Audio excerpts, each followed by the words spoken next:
يعني هو مستحب حد ذاته عمل عبادي، ولكن في بعض الحالات يكون غير مشروع غير مشرع، يعني بدعة. شلون؟ غسل الواجب، غسل الجنابة مثلا. غسل الواجب ده مستحب؟ واجب. صار وقت الصلاة وأنا رحت حتى أصلي، لازم شو أسوي؟ أغتسل هذا الغسل الواجب. ورا ما اغتسلت جيت أريد أتوضأ، قصدت بالوضوء.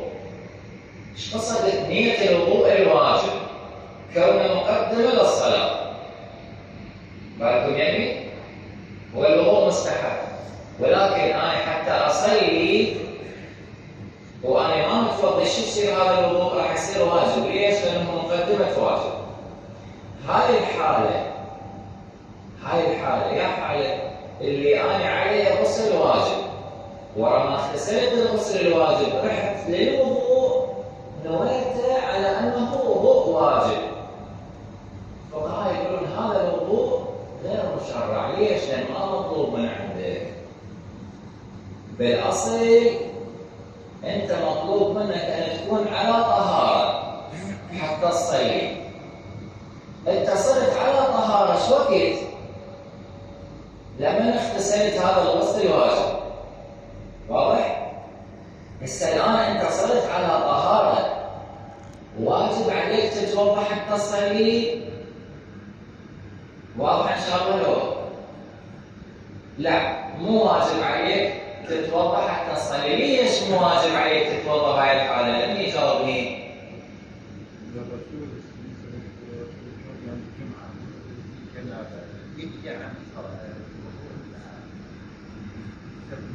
تمام. ليه؟ أحكيها بعد بأبسط.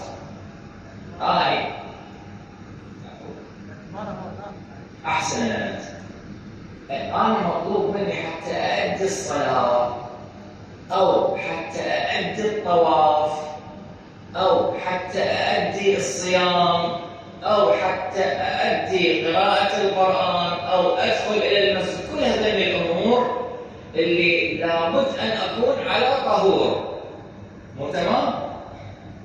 إذا أنا اغتسلت الغسل الواجب وصرت الآن على طهور، بإمكاني أن أصلي، بإمكاني أن أطوف، بإمكاني أن أدخل المسجد، بإمكاني أن أقرأ القرآن. بعد ما يحتاج إلى وضوء. زين، أقدر أتوضأ بنية الاستحباب؟ من يجاوبني؟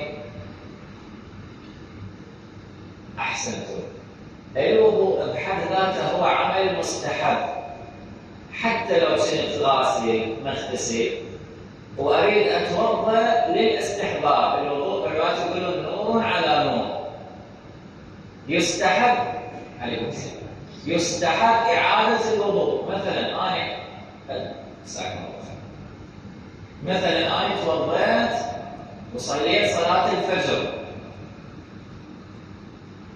وبقيت على حال الوضوء إلى أن أذن الظهر، يعني ما صدر مني حدث، وضوئي بعد. أقدر أصلي صلاة الظهر؟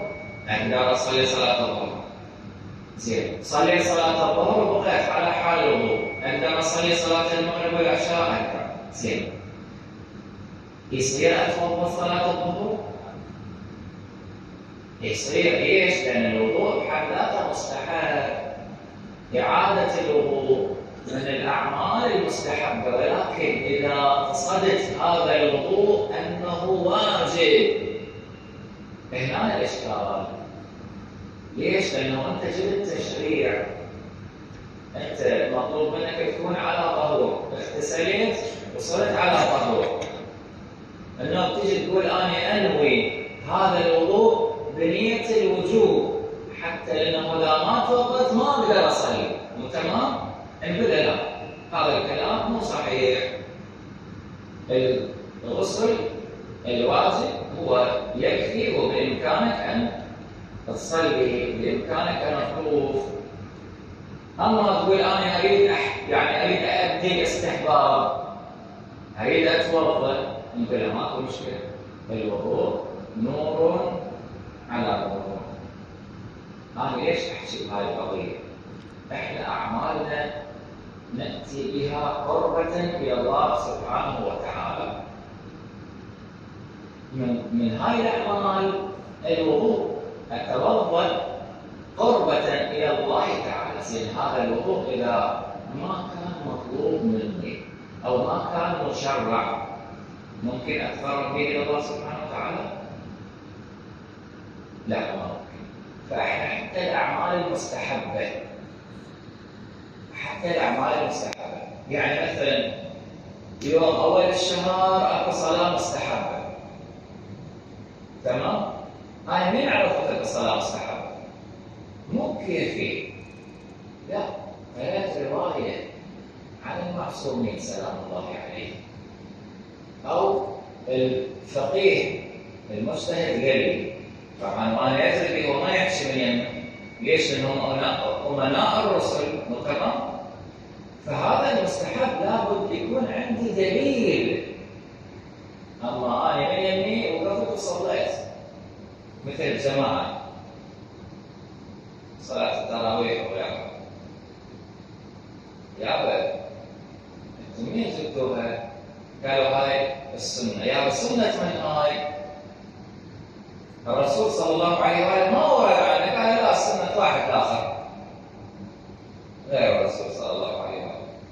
فهاي يعني مشكلة. احنا عندما نتأسى بالقرآن ونتأسى بالنبي صلى الله عليه وآله لابد يكون عندنا دليل. لعله فصلنا كثير، ولكن أريد أوصل إلى نتيجة. احنا أبناء الدليل. الشيعة الإمامية نحن أبناء الدليل، ما دليل ما نأدي أي عمل، سواء كان بالوضوء، سواء كان بالطواف، بالصلاة، بالاستحباب، غير ذلك إلى آخره. فأحبائي، قضية الغسل بيناها. الأخطاء الابتدائية شنو؟ وجود الحاجة، وقضية الترتيب، إهمال الترتيب. ننتقل إذن للعمل الثاني اللي هو الوضوء. مثل ما بينت الآية الكريمة: يا أيها الذين آمنوا إذا قمتم إلى الصلاة، شنو المطلوب منكم؟ فاغسلوا وجوهكم. وين الوجه؟ الوجه بالفقه ما دارت عليه الأصابع. الكل يشوفني، ما دارت عليه الأصابع، يعني أصابع اليد تبدي من المقدمة القصة على القصة أسفل الشعر، ما دارت عليه الأصابع، هذا غسل الوجه إلى العنق. هذا كله واجب غسله. أنا أريد أتوضأ، أكو هنا صروخ، أكو هنا صروخ، أكو مساحيق تجميل، أكو غيرها، أكو مسرمون بين قناع، ما أدري شنو. هذا كله لازم أزيله. شو كيف أزيله؟ قبل الوضوء. ليش؟ مطلوب مني غسل الوجه. غسل الوجه يجب أن يصل الماء إلى تمام بشرة الوجه. شنو الأمور الابتدائية؟ الأمور الابتدائية عندنا أمرين. أحيانا بعض التجاعيد، كبار السن، تجاعيد أكو هاي بالبصر، هاي لازم يوصل الماء إليها. الأمر الثاني، هاي الآماق اللي من العين، أحيانا إفرازات العين متصلبة، فهي لازم أنظفها. زين؟ يصل الماء إلى تمام البشرة. فقهاءنا شو يقولون؟ يقولون الغسل يكون من الأعلى إلى الأسفل. يعني شلون؟ يعني شلت المي وين أديره؟ مو أديره هنا وأبدي النار وأصعد فوق، لا. وين؟ من الأعلى. وين الأعلى هاي؟ شلت المي أعلى الوجه وبديت أنزل لها. طبعا ممكن أجزء، بس المهم أول صبة للمي وين تكون؟ أعلى الوجه. وبعدين ابتدي احرك ايدي حتى يتحقق غسل الوجه بالكامل. ولا حرج، اكو قسم يجيب ماي وداو على اعلى الوجه، ما حرك ايده. بعد مر الخشال خلى مر المي مره ثانيه، مره ثالثه، مره رابعه. هذا يصدق عليه غسله اولى وغسله ثانيه وغسله ثالثه؟ لا، يعني ما في اشكال.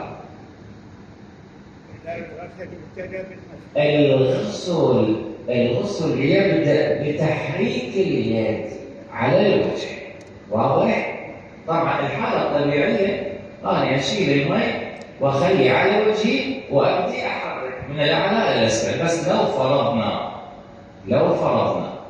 واحد يقول انا ما يكفيني، شكل ايدي صغير او عندي عوق باصابعي، ما يكفيني يعني هاي المي اغسل بيه، فشو اسوي؟ ادير مي اول مره من هنا، ادير مي من هنا، بعدين اجيب المره الاخيره على الوجه وابدي احرك حتى اغسل تمام الوجه.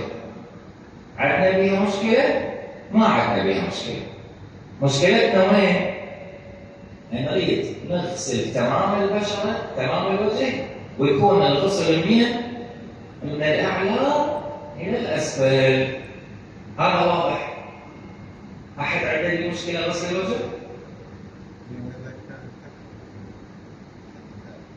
يعني اذا كان الكف، العفو، الوقت عندي ضيق، يا دوب يكفي، فالاسئله الاخرى يعني الافتراضيه جاوب عليها ورا المحاضره. زين؟ فالحاله الطبيعيه الكف موجود والوجه موجود، لا عرق ولا بث. شلون اتوضا الوضوء صحيح؟ اوصل الماء الى تمام بشره الوجه من الاعلى الى الاسفل، تمام؟ ما تعرف عليه اصابع. عندنا الاشكال؟ ما عندنا الاشكال. خلصنا غسل الوجه، ايش بقى لي بعد؟ اغسلوا وجوهكم وبعد شنو؟ وايديكم. منين الايدي نغسلهن؟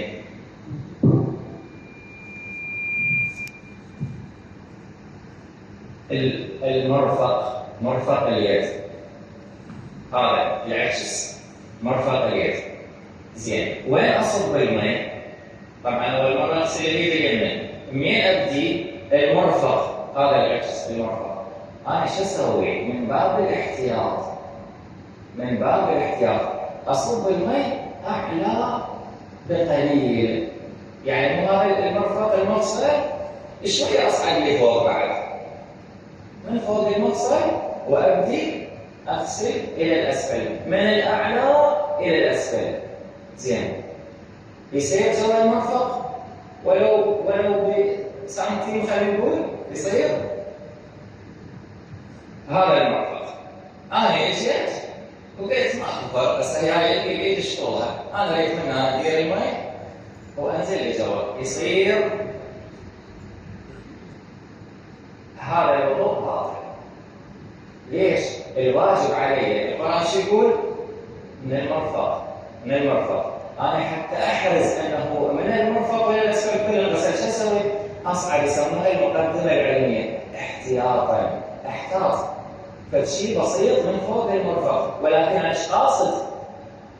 انا قاصد من المرفق ابدي الغسل، ادير المي منها وابدي انزل هالشكل بالتدريج الى ان احرز انه يصل الماء الى تمام البشره، تمام بشره اليد، من المفصل الى اطراف الاصابع. هاي هنا مثلا اكو تجاعيد، اكو فد منطقه بها صبغ وما شايفه، يعني طين متكلس مثلا، اي شيء يصبغ عليه حاجب عن الوضوء، مو تمام؟ اذا هذا الحاجب موجود وانا غسلت ايدي وما وصل المي للبشره، شو يكون هذا الوضوء؟ باطل. ومن الامور الابتلائيه صبغ الاظافر بالنسبه لامهاتنا، بناتنا، اخواتنا النساء، صبغ الاظافر قضيه